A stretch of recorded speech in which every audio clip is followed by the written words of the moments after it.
Good evening, everyone. Welcome to LCF and welcome to this professorial platform. And I have a very great pleasure this evening introducing Professor Sandy Black.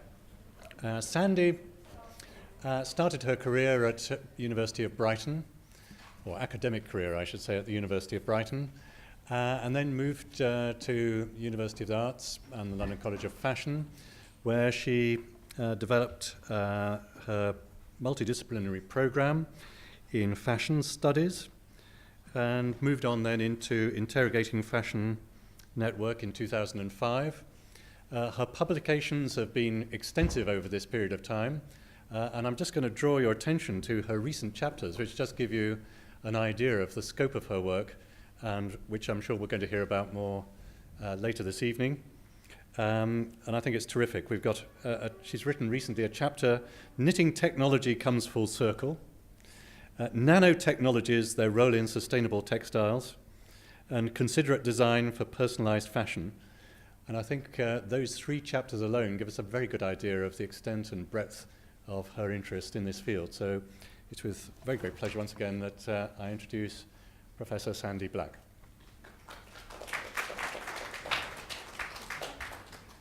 Thank you, Tony. I'm sorry, I just have to realise I have to switch something on. Oh dear. Thank you, everybody, for coming. Oh, that made a difference. It's great to see you here. Yes, I mean, I suppose, building on what Tony said, I tend to have various hats on. And I've got, my title is actually Professor of Fashion and Textile Design and Technology. And I had an early career in knitwear, but then broadened out much more broadly into fashion. But lots of things combine. But this talk is really focused on the area of sustainable fashion. And I've got quite a lot of material for you. So I am going to read some stuff, but show you loads of pictures. And you've got on your seats a sort of little mini takeaway version of a larger tome, which is here. Well, sustainable fashion. The notion of sustainable fashion seems to be paradoxical, an oxymoron. How can fashion ever be sustainable with its focus on novelty and inbuilt obsolescence? The business of fashion is itself full of contradictions. We've got the craftsmanship of couture and bespoke set against high-volume, cheap fashion, and the luxury of Fifth Avenue or Bond Street contrasted with the poverty of many producer communities. There's the transience of fashion styles and its reinvention of the past in new incarnations. Then its inherently wasteful cycles of seasonal change, but those also sustain livelihoods and economic prosperity. We've got an obsession with the new, but we also valorize vintage. So whether involved in the creation, production, communication, or representation of fashion, or simply as its consumers, everyone is implicated in the tricky, thorny issues inherent in this endemically unsustainable system. Due to heightened awareness of issues such as climate change and depletion of natural resources, there's a growing consensus that overconsumption in our sort of developed countries through faster and faster fashion cycles has to stop. But fashion is part of our DNA, bound up with the concepts of identity and personal expression, a cultural construct embedded in the collective psyche that will not suddenly disappear, and nor should it. We need to respect the power of fashion and adornment and understand their significance in cultures throughout the world, from the earliest peoples to the present day. Fashion can perform many roles. It's a social catalyst, a communication medium, functioning in both personal and public realms, simultaneously inward and outward facing. Fashion enables us to enhance our self-esteem and express our identity, playing out in various contexts our status or our sexuality, via messages which are both coded and overt. Through our clothing, we can show we belong, or we can proclaim our difference, make radical statements, or be part of the crowd. In many professional contexts, or medical contexts, appropriate clothing can make a real difference to success and well-being, whereas the wrong clothing can stigmatize. Of course, we may just want to be seen to be cool, or on trend in the latest fashions. The concept of time is part of the essence of fashion, but different forms of fashion work at a different pace. One-off or limited edition handcrafted pieces may be treasured for years to come and become future heirlooms. Conceptual fashion pieces have a life beyond the catwalk in the art gallery or museum and celebrated in the academic record. Designer fashions continue to inspire, inverted commas, and stimulate mainstream fashion, now one of the most significant global industries. Fashion manufacturing now accounts for a large proportion of many South Asian countries' gross domestic product and export earnings.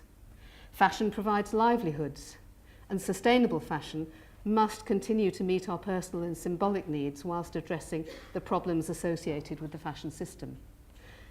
So sustainable fashion does not mean the end of fashion. It can instead become a catalyst for change. I'm going to show you 3 images that summarize certain aspects of fashion. In recent decades, fashion has become democratized. From the diffusion of Burberry to the fast fashion phenomenon on the high street, from Zara to Primark. Collaborations such as Topshop working with Kate Moss and the high-end fashion designers working with Debenhams and H&M, for instance, have made fashion accessible to an ever wider public. But there's been a severe human and environmental cost to the rapid expansion of low-cost fashion. Pressure felt most keenly by overseas manufacturers, garment workers, and subsistence farmers who grow fibres such as cotton or cashmere. And only this weekend we've had another horror story, absolutely horrific story, of a factory burning down in Bangladesh and more than 100 people losing their lives, a garment factory. Media coverage and high-profile campaigns exposing malpractices have raised the bar. A major shift has seen increasing consumer demand for transparency and traceability in the production of clothing, following the lead of similar campaigns around food, for instance. There can be no turning back. An uncompromising global agenda has been set, and the greening of the fashion industry has become an imperative. The fashion industry, comprising everything from designer, fashions and basic clothing, footwear and accessories, is a highly complex industry and characterized by short runs, fast turnover, and a diverse range of products channeled through a fragmented and frequently changing supply chain distributed over many global locations. Fashion garments are well-travelled items with very brief lives. The clothing, footwear and textile sector is a significant global economic force, the 5th largest sector, employing up to 40 million worldwide, of which up to 19 million employed in China, 2.7 in the EU, and at least 400,000 in the UK, excluding the retail sector. And this adds up to around the same as both the aerospace and the automotive sectors together. So it's significant. Fashion consumption in the UK, though, has grown significantly in recent years. There was more than a 30%, about 37% increase in the amount of clothes purchased per capita in the UK between the first half of the decade of this century, 2001 to 2005. This trend has continued. Many purchases are made on impulse, and a great deal of clothing is never worn before being thrown away. I'm sure you know that. Since the mid-1990s and the abolition of trading quotas, increasing globalization of manufacturing has taken place, and faster fashion cycles have pushed the price of fashion products down, while simultaneously increasing production volumes and the consequent environmental impact. For many everyday garments, it has been clearly shown that the major impact comes from consumer use and subsequent clothes cleaning, drying and ironing, according to each of our individual practices. Taken holistically, the textile and clothing life cycles use more energy and water than most other industries except construction and agriculture. So big problems. But I believe that designers and design thinking can play an important role in achieving sustainability goals. The position of designers within fashion companies is pivotal, with their communication channels both downstream, directly to production and manufacturing, and also upstream to buyers, marketing and management. And then we have a wealth of small and micro companies in the fashion sector, and they're in a unique position because they're able to oversee their entire production chain themselves, and so can influence and communicate an integrated narrative about their manufacturing. And on a personal level, as I briefly mentioned, having started my career as a knitwear designer, selling internationally to prestigious stores, but manufacturing largely on a cottage industry basis, the consequences of decisions and the importance to livelihoods are directly experienced, and I certainly knew everybody who was making my products. Throughout my career, I detested wastefulness, whether as a businesswoman conserving precious resources or later as an educator and academic researcher. I grew increasingly uncomfortable with the manner in which valuable materials and resources such as clean water are taken for granted in our consumption-driven society. I found myself working and teaching within a fashion industry predicated on wasteful speculative systems of product creation, overstocking, markdowns, and careless disposal. So in 2004, whilst I was here, I took the opportunity of a research funding initiative called Designing for the 21st Century to crystallise ideas and question aspects of fashion's modus operandi. This was an innovative scheme funded by two of the UK research councils, one of them the Arts and Humanities and the other the Engineering and Physical Sciences, and this was great cross-disciplinary work, and it was the first initiative placing design at the core, which I felt very strongly about. So during 2005, I led the Interrogating Fashion Research Network, and I know some people here were in that. And we convened discussion workshops and events covering a wide remit across the sector, including sustainability, the cultural role of fashion, and the potential for integration of digital technologies for new business paradigms. It's great, there's digital futures thing going on next door. So these were the titles, and that's where the digital fashion, fashion in context, and the fashion paradox were the three key themes, as you can see here. The network brought together industry professionals from fashion, technology, consumer sectors, and academics from arts and from engineering, designers, makers, all with disparate complementary areas of expertise. Knowledge was shared to enhance mutual understanding and facilitate collaboration, to create an agenda for research for more sustainable paradigms for fashion design and development, but with relevance to industry. A number of new connections, research partnerships and projects emerged for the network participants, including the interdisciplinary Considerate Design for Personalised Fashion project, which I led with a team of researchers from LCF and also from other colleges and Cambridge and the Open University. The gap in general understanding about the implications and complexities of addressing sustainability and environmental issues was really clear, and communication of the issues was one requirement. So this is just, there is an article in the new book about this project, but this is just, it was based on life cycle economic costs, trying to triangulate different areas with personalised requirements. I'm not going to talk in detail about it, but trying to triangulate those three things and ask the question of personalisation, if that can provide long-term cost and sustainability benefits. And it involved knitwear, one-piece knitwear, 3D printing, and handmade accessories. These network activities, though, from Interrogating Fashion, also stimulated the production of my first book on the subject of sustainable fashion, which was called Eco-Chic, The Fashion Paradox, came out in 2008. Eco-Chic attempted to shine a spotlight on the fashion supply chain, its design and material choices, and environmental aspects of fashion, including fashion life cycles and waste, and profiled companies, both small and large, who have pioneered sustainable fashion using a range of approaches to both design and raw materials. And I'm just going to show you some images of some of the people featured in Eco-Chic, still available from all good bookshops. I shouldn't say that tonight, should I? So this was Catherine Hamnett, obviously very pioneering designer, featured Esprit, Linda Gross, who was one of the pioneers of the more corporate side of sustainable fashion and trying to get it into the mainstream. And she did a lot of things with Esprit in early 92.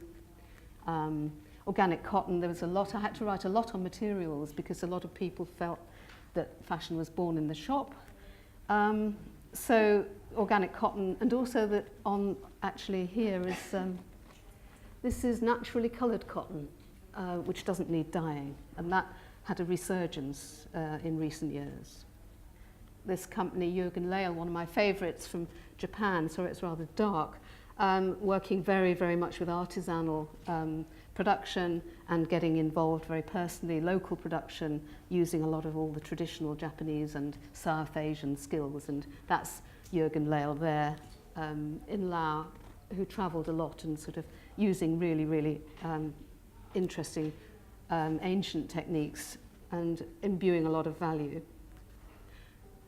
And this is the Steve Harkin Bags, who is a bespoke bag maker, makes small batch production, and he was part of the Considerate Design project, working from a studio manually himself and a couple of helpers, and this is one of the products we made as part of that project. So since the late 1990s, the media profile of economic and environmental sustainability was raised across many sectors, including food, energy, built environment, transport, design, and increasingly the fashion and clothing industry. In response to industry critiques and exposés at the turn of the millennium, such as Naomi Klein's No Logo, campaign groups, individual companies, governments and industry bodies developed new initiatives, and a groundswell of actions emerged. In the UK, the Ethical Trading Initiative expanded as a trade and NGO body. The Stern Review of Economics and Climate Change was published in 2006 and had a big impact on politics. The think tank Forum for the Future was set up. DEFRA's Sustainable Clothing Roadmap was initiated and brought together in 2007 and brought together hundreds of stakeholders. Marks and Spencer's Plan A was launched. I think I've got a few more things here from Chic. And then in the US, Al Gore's 2006 film, An Inconvenient Truth, also was created waves. So the current focus on sustainability in clothing is not new, but it is radically different from its earlier manifestations.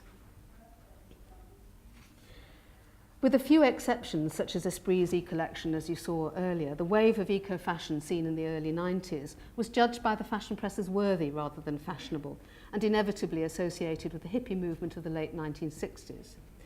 Sustainable, green or eco-fashions continued to suffer from negative connotations, and the concept was largely sidestepped by the mainstream fashion and textile industries until the new millennium. And here, of course, famously, Marks and Spencer's launched their Plan A with 100 sustainable targets in 2007, and they've since gone on to put in 80 more. So today's sustainably orientated fashions are based on innovative design thinking and high aesthetic values, allied to an appreciation of craftsmanship and quality materials. Whether they're made from totally organic fabrics or recycled fashions such as this, using vintage clothing, or fashion and accessories designed for multiple lives, the design-led approaches taken by a new wave of independent designers stand or fall, they have to stand or fall, on their fashion merits.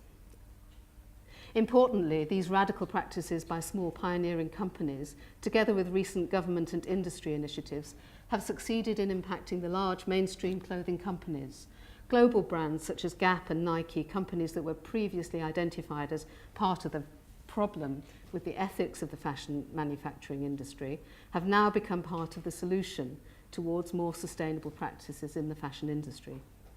A similar situation was evidenced in the growth of the organic food movement, as I mentioned, and small companies raised consciousness and gathered an increasing consumer following, in turn influencing the mainstream players, and I think we really have seen that happen in fashion. Action on sustainability in the fashion industry, then, has been polarised recently between pioneering independent designers such as Catherine Hamnett on the one hand, and the multiple high street stores such as M&S and H&M on the other.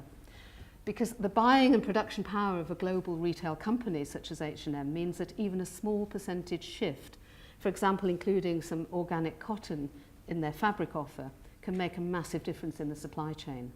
Demand is thus created, which helps to encourage the development of more sustainably produced textiles. This improved infrastructure in turn enables more design choices in fabrics, and this is key to overall sustainable fashion development. Time and again, fashion designers that I've interviewed and speak to lament the dearth of choice in this area, which limits their creativity. Sustainability is a complex concept to understand and apply in any business, let alone one as fast-changing as fashion. The majority of brand name designers who produce directional fashion have in the main held back from high-profile public statements and debates, with the exceptions. I keep mentioning Catherine Hamlet, but also recently Vivienne Westwood has really raised her voice, preferring to work quietly in the background, researching the pros and cons of sustainability for their businesses, often for fear of being criticised. So a statement of corporate social responsibility may be all that's publicly visible. However, several innovative design companies work with intrinsically embedded principles that conform to sustainability precepts, whether in process, materials, or philosophy, without compromising fashion. Issey Miyake and the company's associated labels are a key example, where a philosophy of design-led research and innovation has created new fashion paradigms. Miyake's well-known APOC concept, which stands for a piece of cloth, which was in development from 1999, totally reinvented the clothing manufacturing process through a warp knitting process. And this is a roll of, if you're not familiar with this is a roll of cloth straight as it came out of the machine. And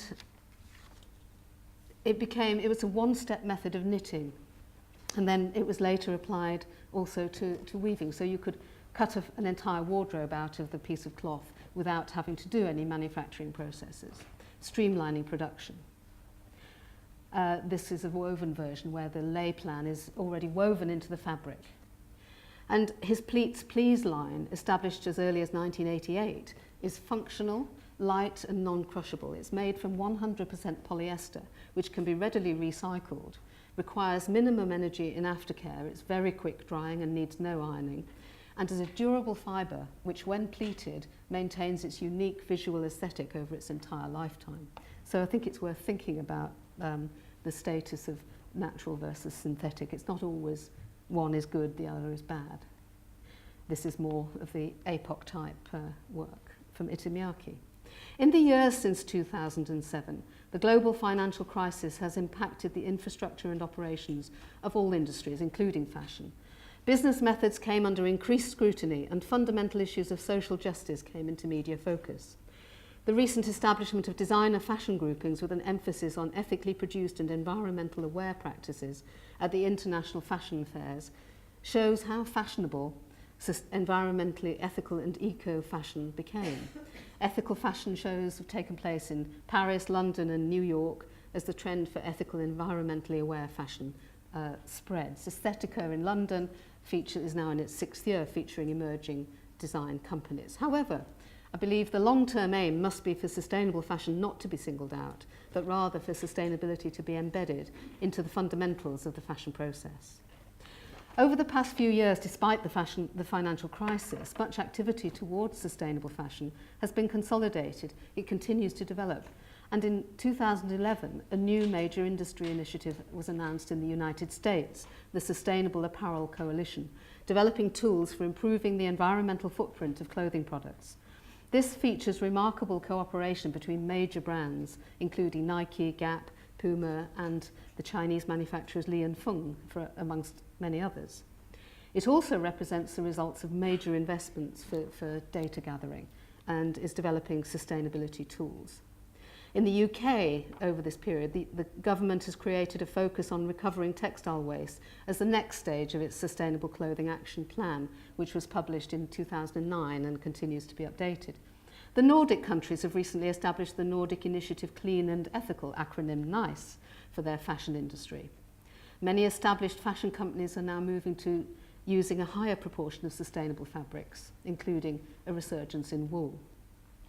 There's initiatives on better cotton and others to improve the development of cotton over growing bulk cotton, because this is one of the major issues for environmental aware textiles. So, in order for deeper principles of sustainability to become a fundamental part of everyday living, in the same way that recycling of household waste materials is now fully accepted, changes in consumption behaviour will be required. And that means us, all of us.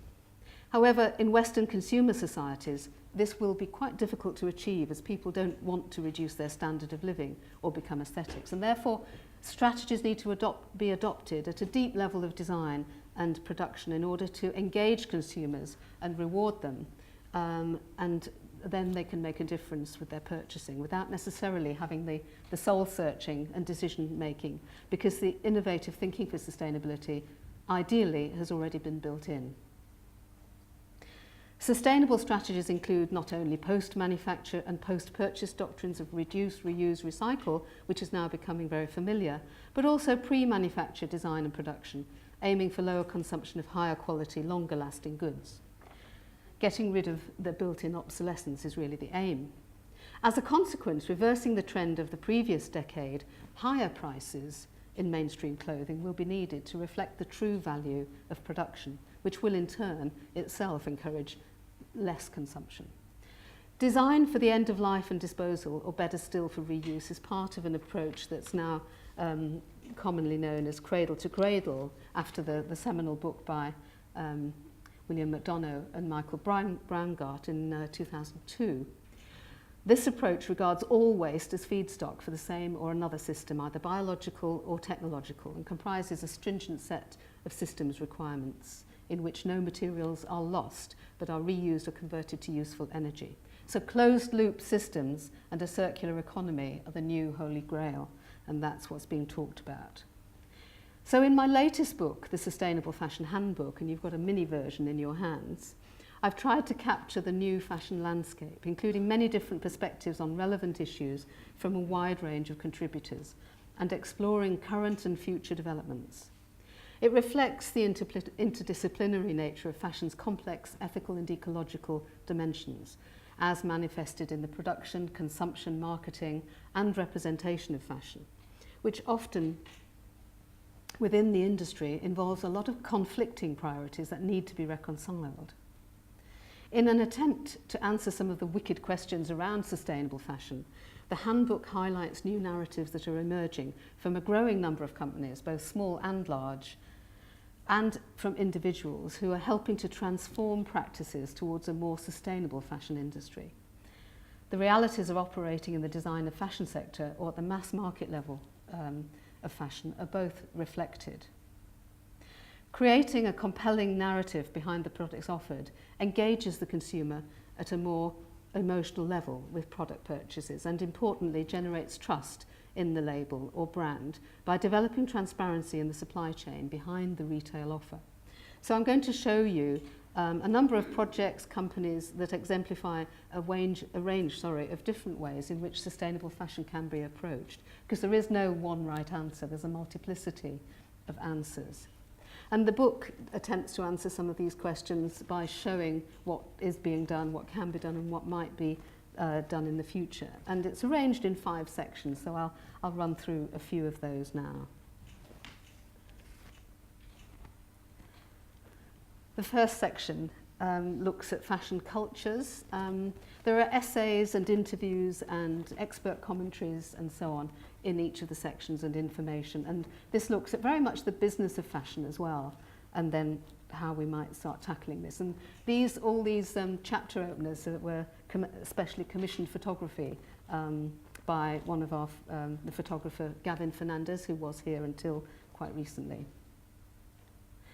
But everything's changing, and of course digital technology and the internet is changing a lot. So fashion blogging and putting your personal preferences online is a really new form of expression and communication of personal style. And there's 2 essays within the book which sort of reflect this. And this is, you might know Susie Bubble, one of the first. And of course, fashion bloggers are now very much front row people. They get front row seats at fashion shows and have really made a presence. And the picture here is from Scott Schumann's book, The Sartorialist. And this is from the essay written by Agnès Rocamora and Georgia Bartlett. I mentioned Vivienne Westwood before, and she's certainly become a really vociferous campaigner against environmental issues, and she's adopted very much the Gaia philosophy, and has a platform on which she can actually raise her voice and make statements. So I would love this DIY collection that she came up with. I think this is 2008, but it really references back to her original sort of anarchic punk philosophy. And of course she has the slogan, buy less, choose well. And of course the subtitle, subtext of this is, if you're going to buy anything, buy mine. But that's by the by. But she's certainly helped to, with television appearances, helped to sort of really bring in people to the discussion. This is a company called Eileen Fisher, which is originally American. They've got about 58 stores in America, across America. And recently, last autumn, they opened in London. They've got a couple of stores, one in Covent Garden and one in Marylebone, and elsewhere now. And there is an Eileen Fisher as a woman who set up a business I think, from 1984. And she is very much founded on the empowerment of women, and she's a woman designing for women, for comfortable clothing. So it's about sort of empowerment and entrepreneurship. She has a foundation which supports women entrepreneurs around the world and across America. So it's quite a sort of, she's building in sustainability across the chain. And one of the recent initiatives they have is this. It's Eileen Fisher and, using this ampersand. And then if you go to the website and if you look at the labels, they have an and you can actually then find out more about what's behind the supply chain and where they've been made, what the philosophy is about their production and why they may be made in China or Peru, that particular outfit. So that's an interesting initiative. And it creates this engagement and narrative with the consumer. Sorry, I hope you can see those. They look much better in the book. Everyday fashion. I just wanted to really highlight what we wear every day, like what you're all wearing. You might not think of it as fashion, but everybody's making choices. Everybody's putting together a look for themselves. Just look at the diversity of the way it might be. Some, like Camden Market might be new, might be old, joined together. Favourite things that have got memories. And I think this is really important, to just look at the power of clothing and fashion, what it does for us on lots of levels. And so I was able to commission Edward Barber, again, who was a photographer who was here until recently, to take pictures, which he then around the London area, and just asked people where their clothes had come from. And this is like the straight up. You would have known that from the 80s, and he did a lot of that work originally in the 80s as well. So that's a feature. Eden is a brand that you might have heard of because of the famous owners, Bono and his wife Ali Hewson. And there they are on the right. They started very altruistically trying to make clothes in Africa, and they have a big t-shirt brand, which is like, because of the t-shirt business within the music business goes together extremely well. So they do make t-shirts out of Africa. But the rest of their line, which they attempted to make, was quite challenging to make in Africa because of infrastructure issues and all sorts of other issues. So they have a viewpoint on that. And then a few years ago, they sold 49% of the company to Louis Vuitton. And I think there's debate about whether this is a sellout or whether it's actually a good idea. And it's good for Louis Vuitton because it gets them instantly into with an ethical brand. But obviously the production couldn't be manufactured all in Africa, so they have the t-shirts in Africa, but the rest has moved to China and so on. So I think it just shows how complicated it can be to try and make these decisions. And it's now designed by, this is a recent collection designed by Sharon Warkop, who used to be a designer with her own label and also for Louis Vuitton. So there are lots of interesting stories here. Oh, that was part of the campaign, core values campaign that Louis Vuitton have promoted, and that's Annie Leibovitz taking pictures. So they've done some very, very strong marketing campaigns. This is this is still in chapter 1, and just to really hit home the impact of, I mentioned earlier on, clothes, laundry and aftercare, not just what you buy, but how you look after it, has a huge impact. And this has been included, this diagram, in the book, because you can see where the big impacts are, very much in the end use, not so much in the manufacturing. There are impacts, but it really comes here. And then also in the cultivation of cotton and the end use. So that's the beginning of the textile life, and that's the end. So end of life is massive. So all those campaigns you saw earlier on, Marks and Spencer's wash at 30 unless it's dirty, and other industry campaigns, these really do have an impact because it reduces the energy consumption that is created by washing our clothes. And of course some clothes are washed a lot and some are dry cleaned a little, and some things in between. And there's a lot of research, there's some new research projects going on about how we use clothes and what we do with them. And Kate Fletcher has who's a reader here, has also instigated a project called Local Wisdom, which is about how people use and wear their clothes. So the second chapter is very much about design and innovation and what fashion is, and how do you reconcile what fashion is and how are designers trying to attempt it. And I interviewed a few high fashion designers such as Hussein Chalayan and Dries van Noten, and these are people who have a lot of things to reconcile. This is Dries van Noten. There's an interview with him.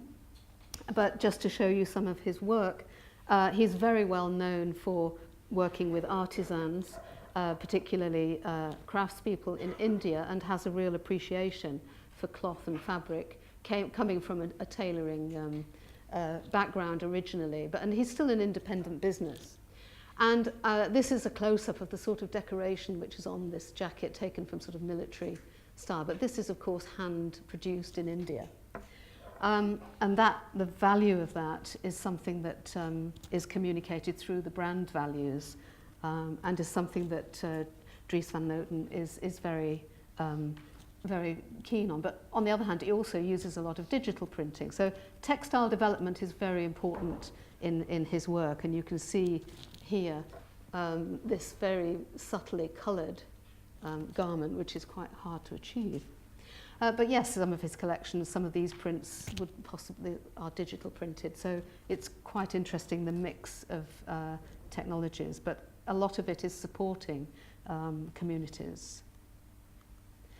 Here's a company called Now. I don't know if anybody's heard of Now, American company that which was set up with the view to being sustainable from the inside out. They found it very hard, and they closed and then reopened and got funding to open again in 2008.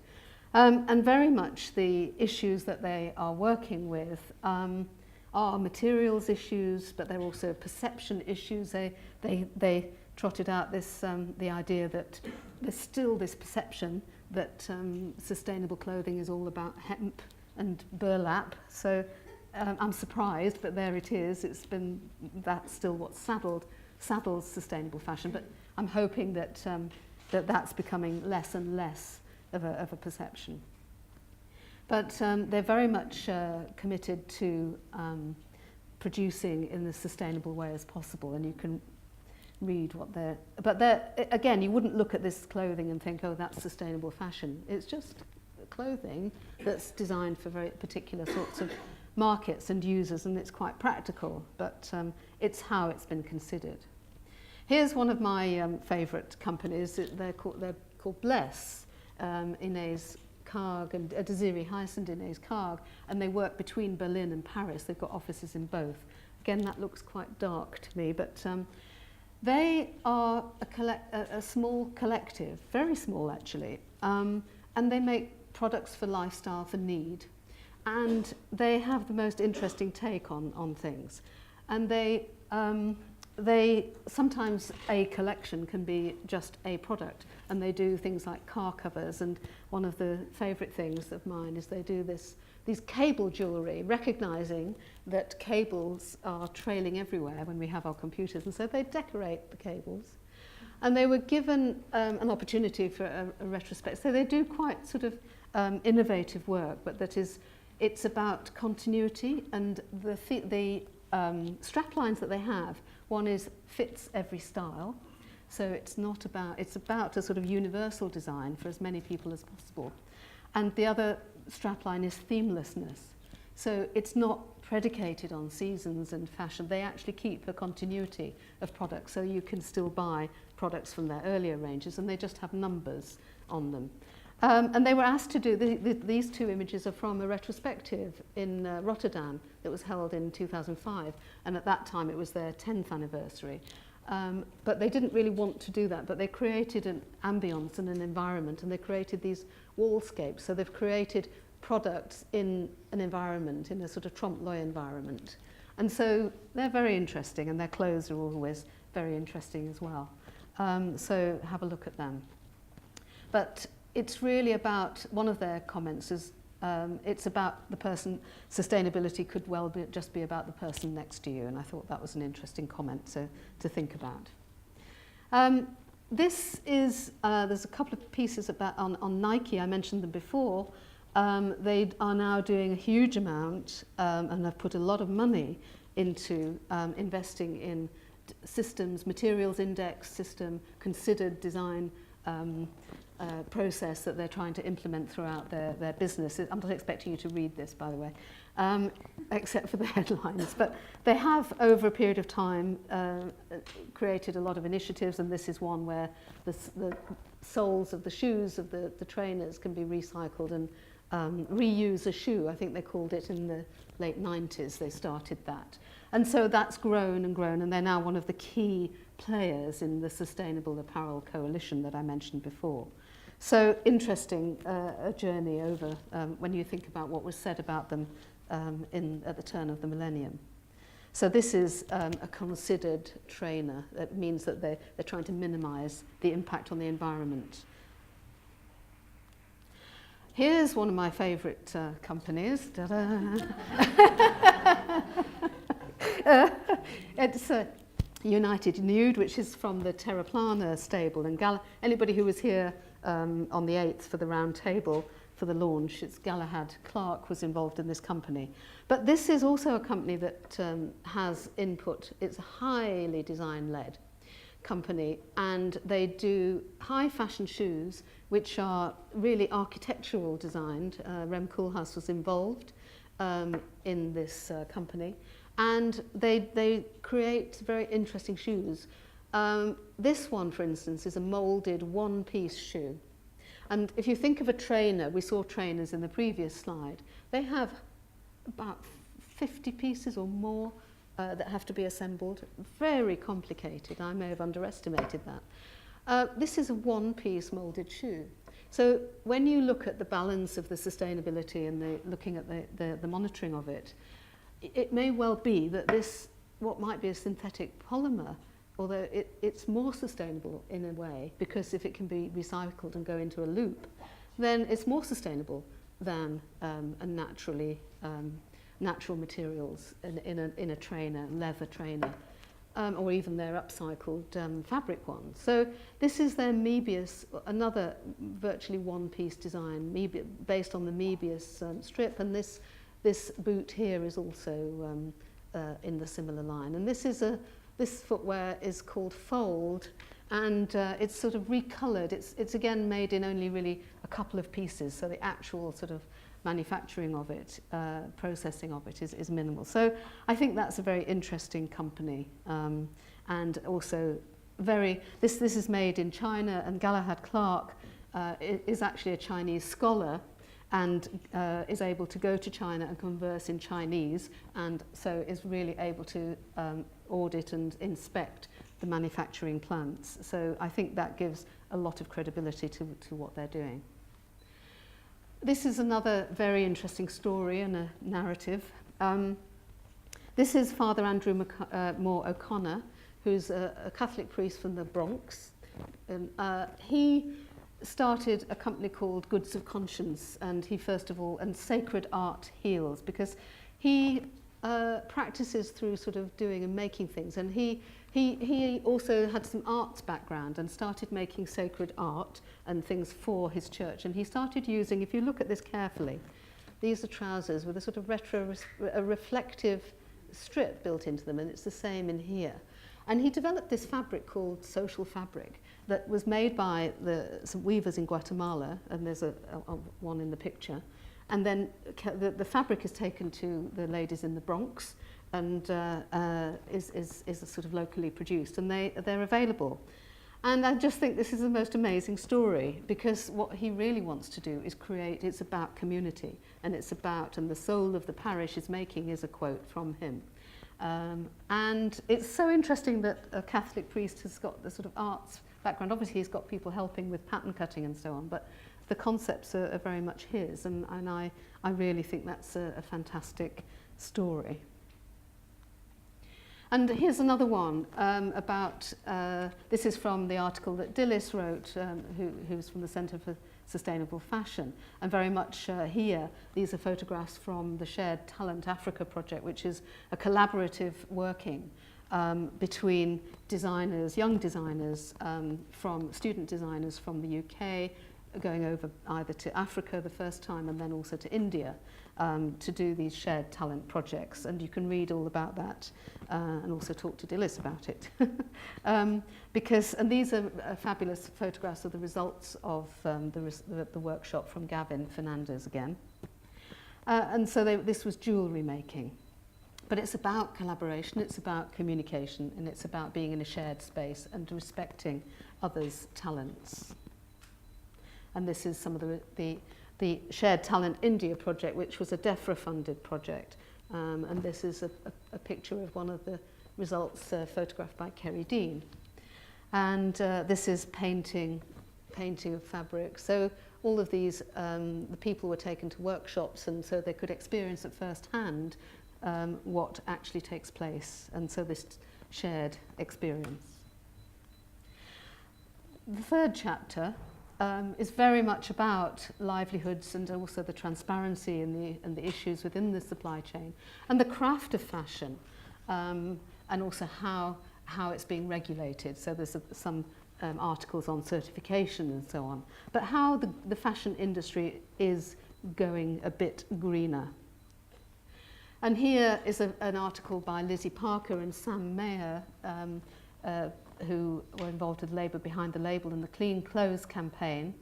And this is about the issues and the hidden people who are actually making the garments. And as I referred before, this is another factory that also burnt down in Bangladesh. And these are very typically the conditions, the circumstances that people are working in. And there is a campaign, which again I've featured, called the Asia Floor Wage now, which is to ideally to set a minimum living wage, not just a minimum wage, but a living wage and conditions for workers in South Asia, irrespective of the country, so that it's based on a basket of food and goods for livelihood. You can read about that as well. I can't go into all the detail I would like to go into, but a very important issue. Erin O'Connor also has been helping to campaign. Trade is an organisation which stands for Textile Recycling for Aid and International Development. It's UK based, and it recycles and upcycles clothes, waste clothing in the UK, and it funds projects in countries such as India and Bangladesh. Here it's the Self-Employed Women's Association, they have 2 or 3 embroidery centres, and she went to visit, and that sort of promotion of a high fashion iconic figure from the UK to actually be celebrating, and she has an amazing quote, which is that she just didn't realise what went into making a garment, and I think that's very typical of a lot of the consumers of fashion. So I think this education is incredibly important, and this acknowledgement of what goes on and goes into making clothes. So I've included a photographic feature, which also looks at manufacturing in a couple of different places. This is about manufacturing in Eastern Europe and Turkey, and also in Moldova. And this was a project, these photographs come from a project that was conducted by the Swedish College of Textiles in 2007. And they took students for 2 weeks residency to Eastern Europe so that they could absolutely live with the families and understand, and they documented. It was photojournalists, journalists, and designers. And it was a brilliant project, and really sort of brings home the sort of everyday experience of, and also the livelihoods and the sort of importance of the fashion industry and its manufacturing. Here's some, this is weaving here, weaving, dyeing, and this is just dealing with the volumes and the bulk, and interesting that a lot of the men do the sewing actually in Eastern Europe, and the women do the trimming. That's a pile of jeans there, and the women do the trimming, and here's just the sort of remains of the stone washing of denim. Lots to talk about there as well. And of course denim is massive, but it's also massively problematic. And this feature is about the Greenpeace's toxic campaign, and it features the sort of work and the conditions and the way that people work in this particular town known as the jeans capital of the world, Xingtang, in South China. So that's been a very effective campaign because it's about the toxic remains within clothing, and they've got a lot of people to sign up. I mean, again, these can be argued both ways. Some say it's very, very minuscule amounts of residues, but others are saying. But what it has done is raise the issue, and also sandblasting in the denim industry has become an issue. So all these things are going on, and campaigns are becoming much more effective. People are becoming very responsive. Here's a lovely story from Annegret Folderback from Tulips, a young entrepreneur. She went out to Ghana for a competition. She won a competition, Design for Life, that was, and Topshop asked her to produce things for her, and she became very knowledgeable about producing in Ghana. And the success story is that the lady who was doing the batik for her could actually afford to build 4 walls and a roof for the studio where they were making things. So there's some fabulous stories, and that's just one person, but working with a big company like Topshop. Peopletree are well known as very pioneering in ethical production and fashion. They don't use factories, they only use artisan groups, and they've got lots and lots of them in South Asia, and they started in Japan. But they now commission designers, and this is a designer called Orla Keeley that you may know, who designs ranges, and others like Bora Aksu and high fashion names, Richard Nicol and so on, collaborate to create. But it's very much a craft-based operation and production. Marks and Spencer's I mentioned before, and they are carrying on with their increasing their commitment to sustainability. And you might have seen the publicity for this, and the Centre for Sustainable Fashion was involved in this swapping event. Don't know what you think about the name, but this was, of course, they can commandeer high-profile people like Joanna Lumley, and that's the new Mark Bolland, the recently taken over head of Marks and Spencer's. But they're encouraging people to take back. They have a take-back scheme with Oxfam, and so the idea that you can start to recycle your clothes, take them back. Has anybody done that? Taken anything back to Marks and Spencer's or anyone else? Anywhere else? Just interested. Oh, I must carry on. I must get on. Right, this chapter, last but one, about waste. Big issue in the industry. Really is. Lots of people are doing different things about it, but also I commissioned another feature which is about how long people keep their clothes for, their favourite items, because I bet we've all got them that we actually don't throw away, that actually aren't fast fashion, and there are various different reasons. So there's a feature on that, including Susie Orbach, Elizabeth Wilson, Di Reese, John Rosher, and others. Hilary Alexander as well. I'm just going to show you a few people who are working in different ways with upcycling. Christopher Rayburn has he's developed over recent years as a very important menswear and womenswear designer, but has upcycled uniforms in particular, and he's recently won a menswear prize. This is old parachute, so he sources ex-military. These are other companies and individuals making different ways to eliminate waste. From Somewhere has developed a lot of their own lines, but also have worked with, this is recycled Speedo swimming suits from that couldn't be used in the Olympics. But this piece is quite significant because they collaborated with Tesco, and that was part of a Tesco range. So these people who started small individual businesses are now beginning to punch above their weight and collaborate. Junkie styling has been around for 15 years. Upcycling things like military and gents suits. Martin Margiela, high fashion design, has been doing the same sort of thing for a long time, and these are part of what he calls the artisanal line. And these were exhibited in the this one actually on the right, I think, was definitely worn by Beth Ditto in a video. But these are one-off pieces, and they are about the time. They take about 30 to 40 hours each to create, which is quite a long time in high fashion costing. This is just showing what From Somewhere started off with ends of rolls. It's pre-consumer waste, so even things like swatch cards and end of line rolls are the things that they use to make their collections from.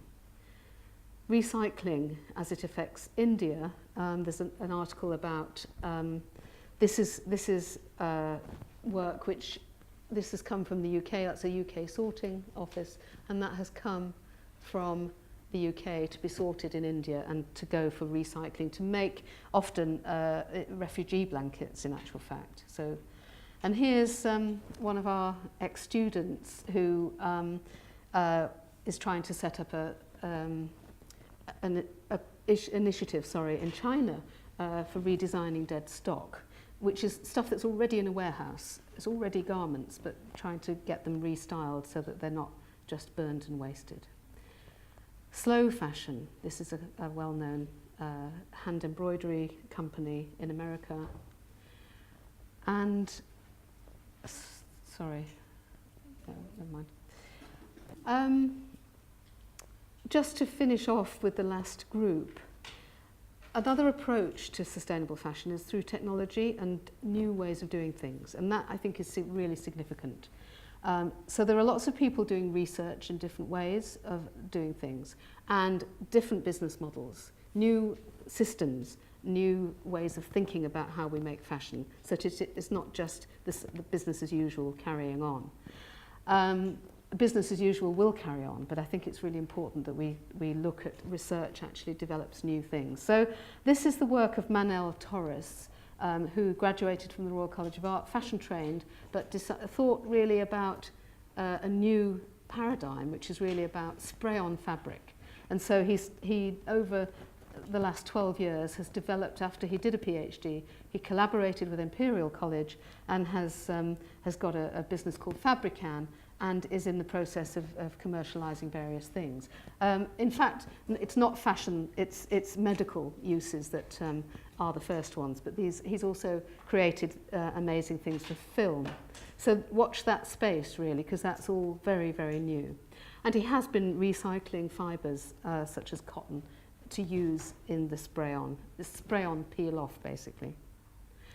I mentioned Isimiaki before, really innovation in fabric technology and manipulation. I won't say too much more. This is the Pleats Please ranges that I mentioned earlier on. And actually there's a little piece of Kate Goldsworthy crept in there. This is another new way of doing things, one-piece knitting. This is a piece from Yoshiki Hishinuma that was experimental, not gone into production, but was exhibited. Shimaseki being an innovative Japanese technology company for knitting. This was exhibited in the Trash Fashion Designing Out Waste exhibition that several of us were also in.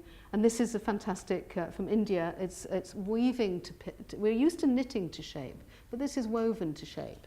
Very interesting. Not sure how that's doing. I think we need to catch up with the inventor of this. It's patented. And then, of course, technology in everything. That has been around for quite some time, with things like buttons on sleeves and even somebody suggesting a solar kini with solar panels. I'm not sure that's going to catch on. I don't think the killer app is there yet. I think that there's been a lot of attempts, but we're still working out. This was one of the first properly commercial products. This was developed by Numitrex. They were out of DuPont, and this is a seamless piece of knitting with a pocket for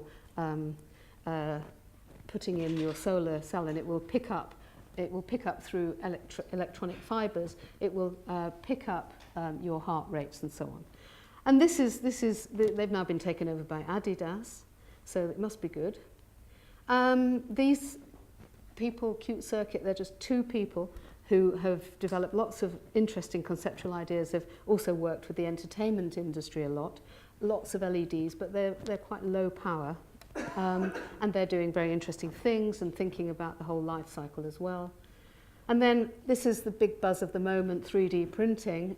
Freedom of Creation were a very innovative Dutch company which developed this chain link, sort of textile-like chain link of nylon. This comes straight out of a 3D printer, 3D design.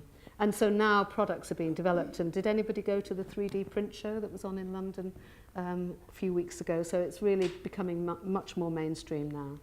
And this is the feature in the book, and this is one of our graduates from the MA Fashion Footwear, and there's a couple of others doing some very interesting things in this area. So watch the space. And then just as a final slide, I think you might be familiar with Helen Story and Tony Ryan's project Wonderland, which was all about disappearing. It's raising the issue of plastic, and they developed a plastic that would disappear and could decompose benignly. And currently, the new project is catalytic clothing that can, hopefully, if lots of people do it, can actually clean the air of noxious substances. So this is all about future developments for sustainability and environmental sustainability as well. I'm going to finish there, slightly run over, but I think that just enjoy. I think we can have a drink now.